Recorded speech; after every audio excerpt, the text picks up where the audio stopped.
We will now examine the extensive fabrications and deceptions promoted by NASA and other space agencies that have constructed a completely fictitious narrative and framework of cosmology and the Earth.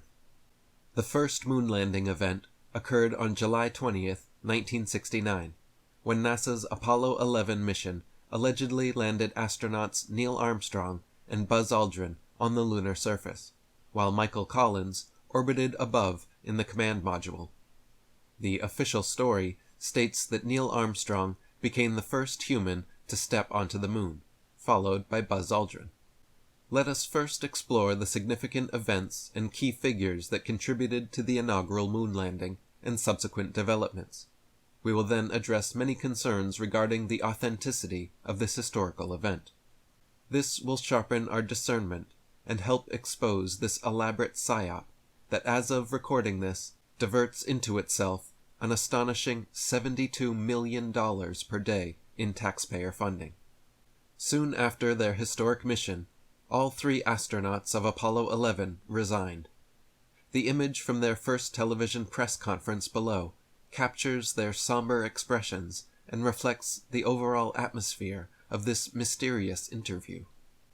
A stark contrast to the jubilation one would surely expect based on one of mankind's greatest achievements in history.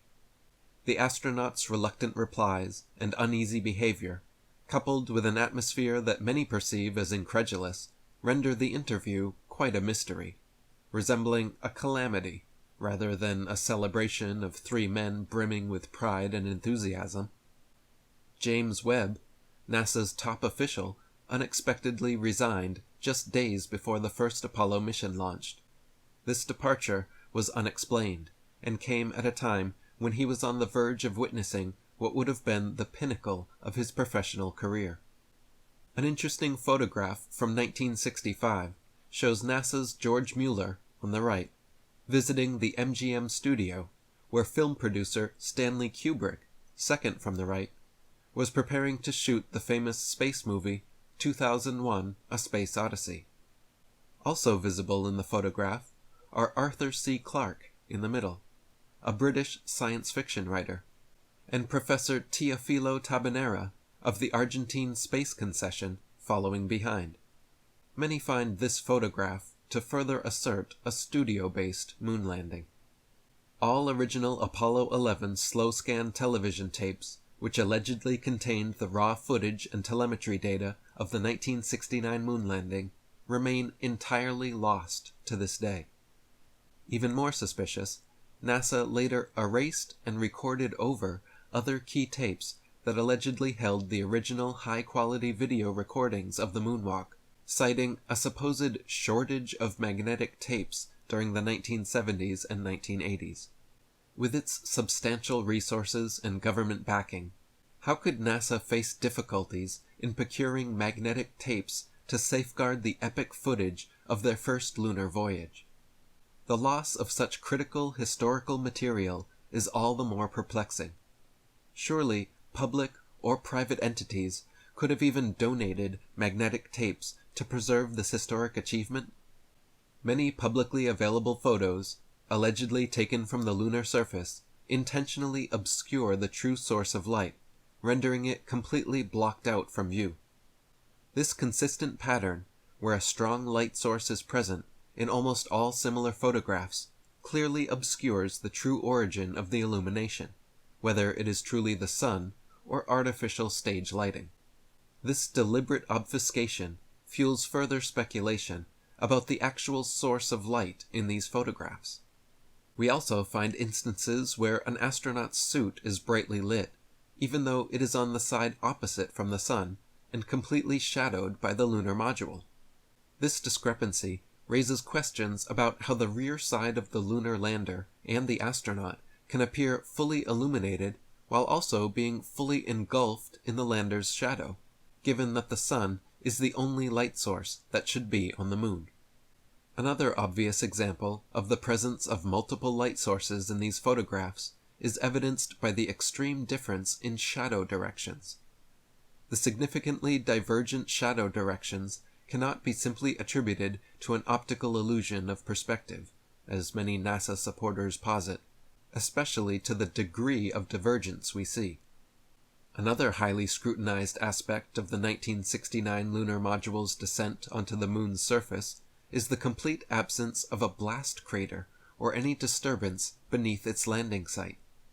The thruster of the module was said to produce 10,000 pounds of thrust, while again, no imprint, scorching, or any remnant whatsoever of this unimaginable heat and thrust was left under the lunar module, not even dust or debris on the landing pads. Further evidence that the 1972 moon landing was an elaborate hoax, as well as the 1969 moon landing, is found in an image that captures raindrops, each forming streaks of identical length due to the camera's shutter speed, perfectly aligned and descending at identical angles. This was NASA's very last photograph taken from the moon. Was the studio production rained out, so to speak?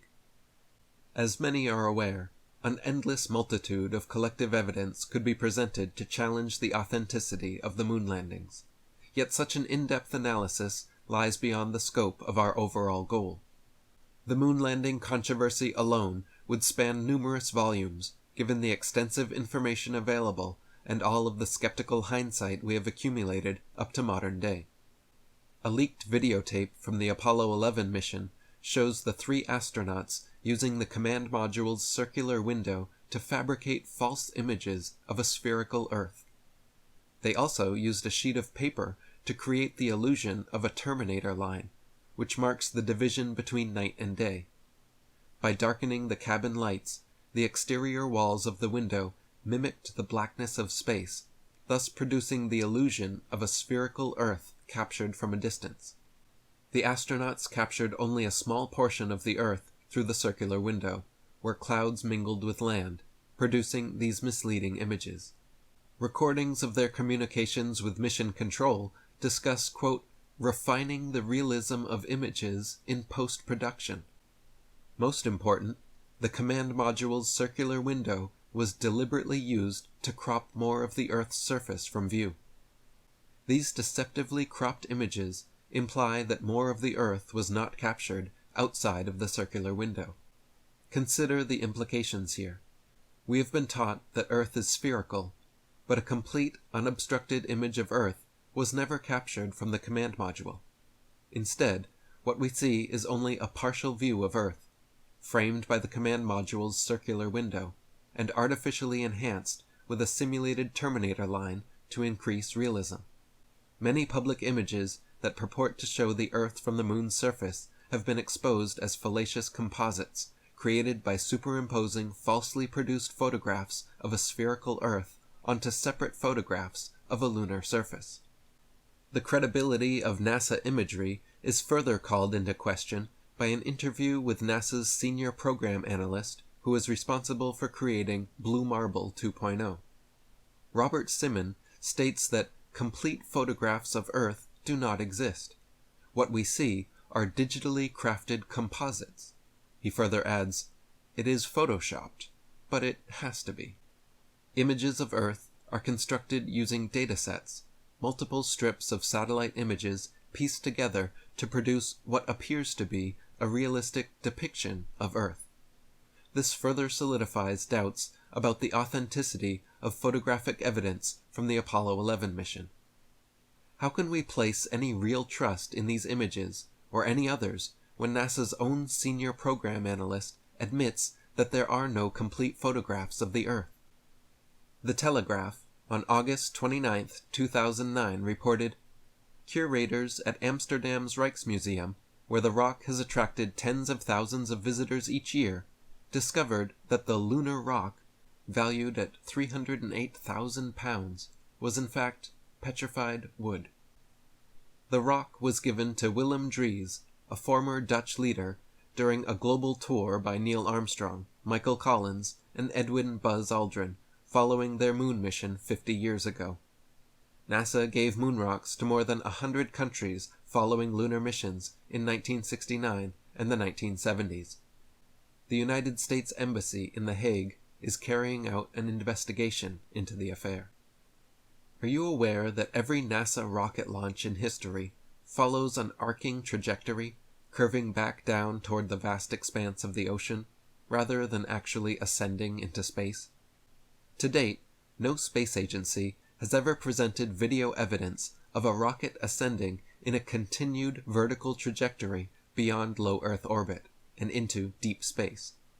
This absence of footage is attributed to our new understanding that a direct upward course would expose the boundary of our contained world upon contact. This continued practice should now begin to reveal that NASA and other space agencies only create the appearance of rockets heading into space. In reality, their trajectories always curve downward soon after launch, eventually returning to Earth, consistently over the open ocean, as observed in every rocket launch in history. The only exception to this were the rockets involved in Operation Fishbowl, mentioned earlier, which were part of an effort to investigate the limits of the Earth's upper bounds through a series of detonations impacting against it. This consistent practice prevents extended observation of the rocket's true trajectory, leaving unresolved whether the rocket is actually heading into outer space or merely arcing toward a predetermined splashdown in the ocean, thereby perpetuating a deceptive portrayal of an authentic space launch. This notable omission is difficult to rationalize, especially considering that since 1969, not a single space agency has documented such an event. Video recordings of launches always terminate shortly after liftoff, just as the rocket begins its predictable downward trajectory toward the ocean. We might begin to realize that the only thing ever sent to space has been our imagination.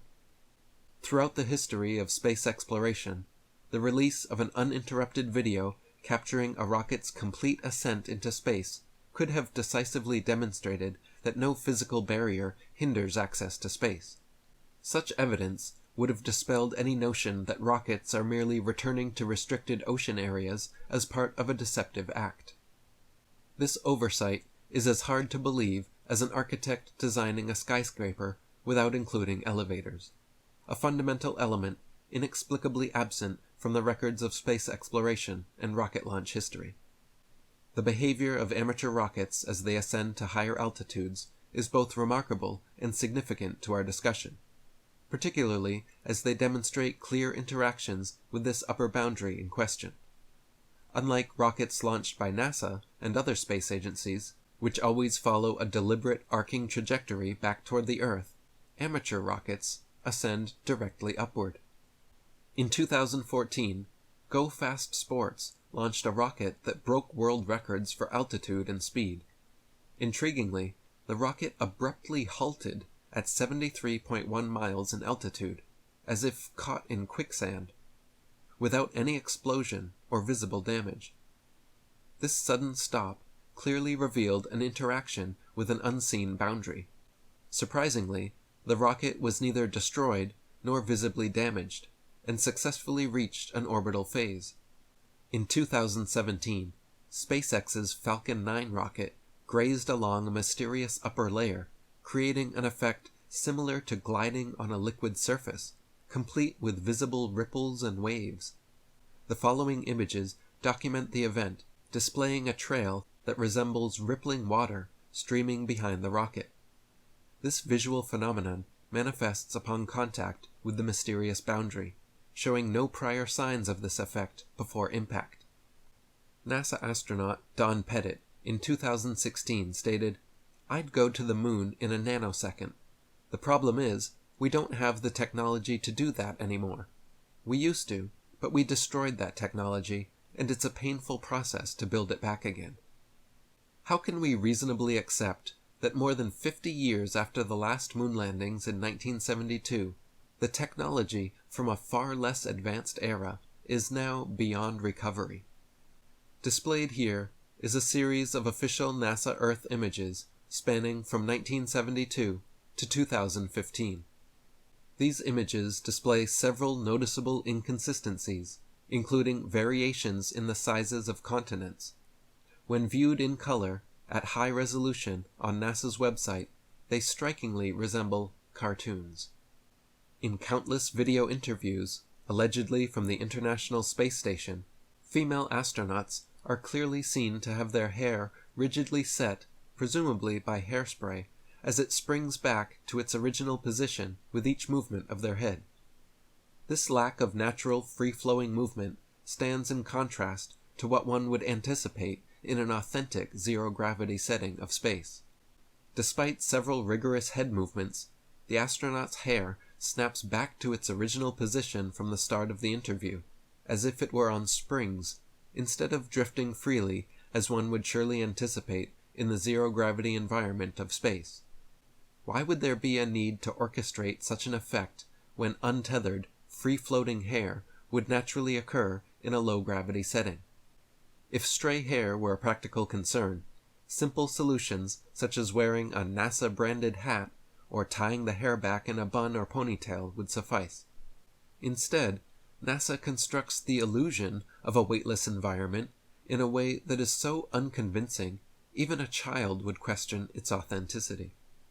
Numerous instances have been documented in publicly available videos where air bubbles emerge from astronauts' suits during alleged spacewalks on the ISS. Additionally, reflections in astronauts' visors reveal a scuba diver complete with an oxygen tank operating a video camera. On July 16, 2013, an astronaut's helmet filled up with water during an alleged spacewalk, involving Italian astronaut Luca Parmitano. This clearly reveals that spacewalks are not from space, but quite evidently from NASA's Neutral Buoyancy Laboratory in Houston, Texas. This massive underwater training facility, housing an ISS replica, is designed to simulate the zero-gravity environment of space. Many public NASA videos display unmistakable anomalies. The following appears to show a genuine video interview from the ISS. However, a subsequent extended video glitch clearly exposes the use of a separate video layer onto which the astronauts have been superimposed onto a separate ISS video layer background. Many public ISS video interviews clearly show outlines and impressions of harness wires on astronauts' clothing, particularly during stunts such as rolls or flips, clearly indicating their use for artificial support. In other videos, these harnesses are left visible, assuming a failure of video editing techniques intended to conceal them.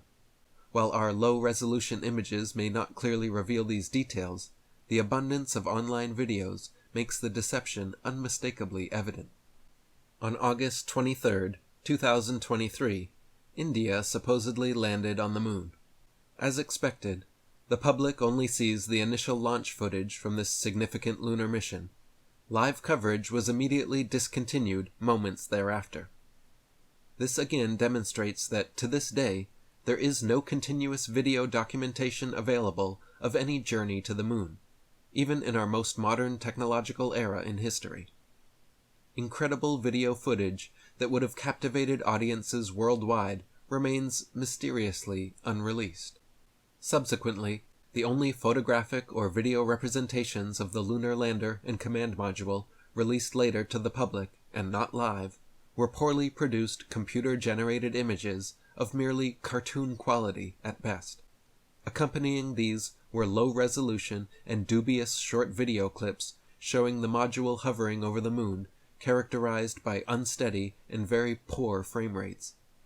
The following official images are from the Chandrayaan-3 mission that purport to evidence this voyage to the moon that once again a child can quickly discern as entirely fallacious. Remarkable, given that this is all that is provided to us during an era of unparalleled technology.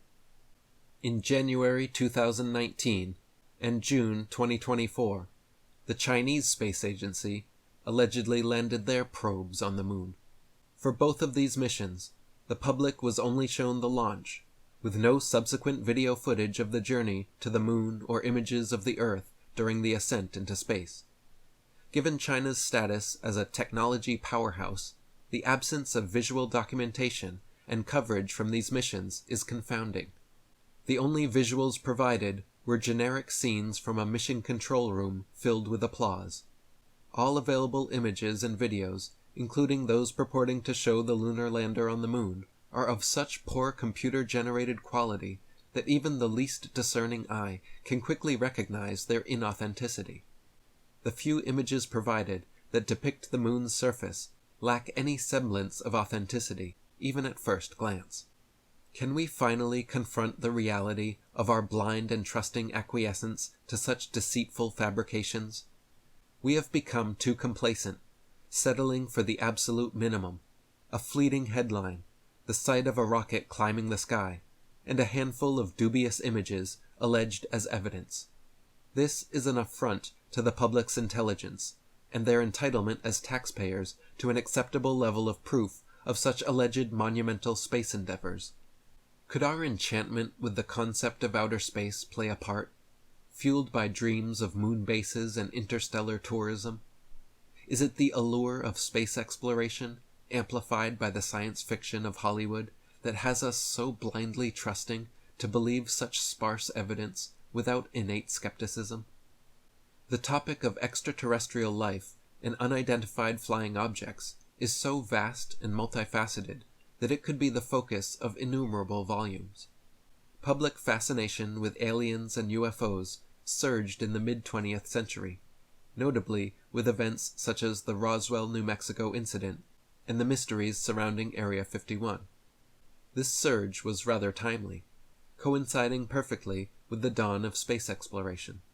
This captivation has endured, continually fueled by a proliferation of space and alien-themed films, along with a continuing cultural preoccupation with UFOs and aliens. Is it possible that the concept of aliens and UFOs was entirely fabricated and propagated to lend further credibility to the existence of outer space? Should a boundary around our Earth be confirmed, as we intend to demonstrate, the entire notion of aliens and UFOs would immediately become purely fictional and obsolete. I believe that any legitimate reports of UFOs or mysterious aerial events which are not based on unsubstantiated claims or ambiguous videos are potentially orchestrated by space agencies like NASA. This is done to promote and reinforce the concept of infinite space, entirely contrary to our contained system, which was discovered. Given NASA's extensive budget, it is certainly possible that considerable resources could be allocated to deceptively stage and simulate encounters or incidents with aliens and UFOs, past, present, and in the future, as part of a broader agenda. Such an agenda could be crafted to effectively unify the world's population by staging a manufactured crisis, specifically a fake alien incident of sorts that necessitates worldwide unity. This would lay the necessary groundwork for creating a single worldwide government and possibly a universal currency, a planned agenda that many have warned of for decades. This could expand the role of an existing international organization, such as the United Nations, to become the world government, paving the way for a new world order. Historically implemented by rulers and governments for centuries, this is known as order out of chaos. It involves deliberately creating a crisis to force a pre-planned resolution when people are most desperate for it.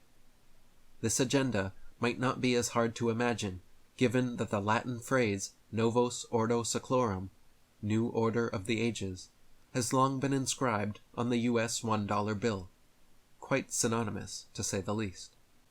It is also noteworthy that the US $1 bill features pagan symbology, such as the all-seeing eye, alongside imagery reminiscent of a pyramid from ancient civilizations.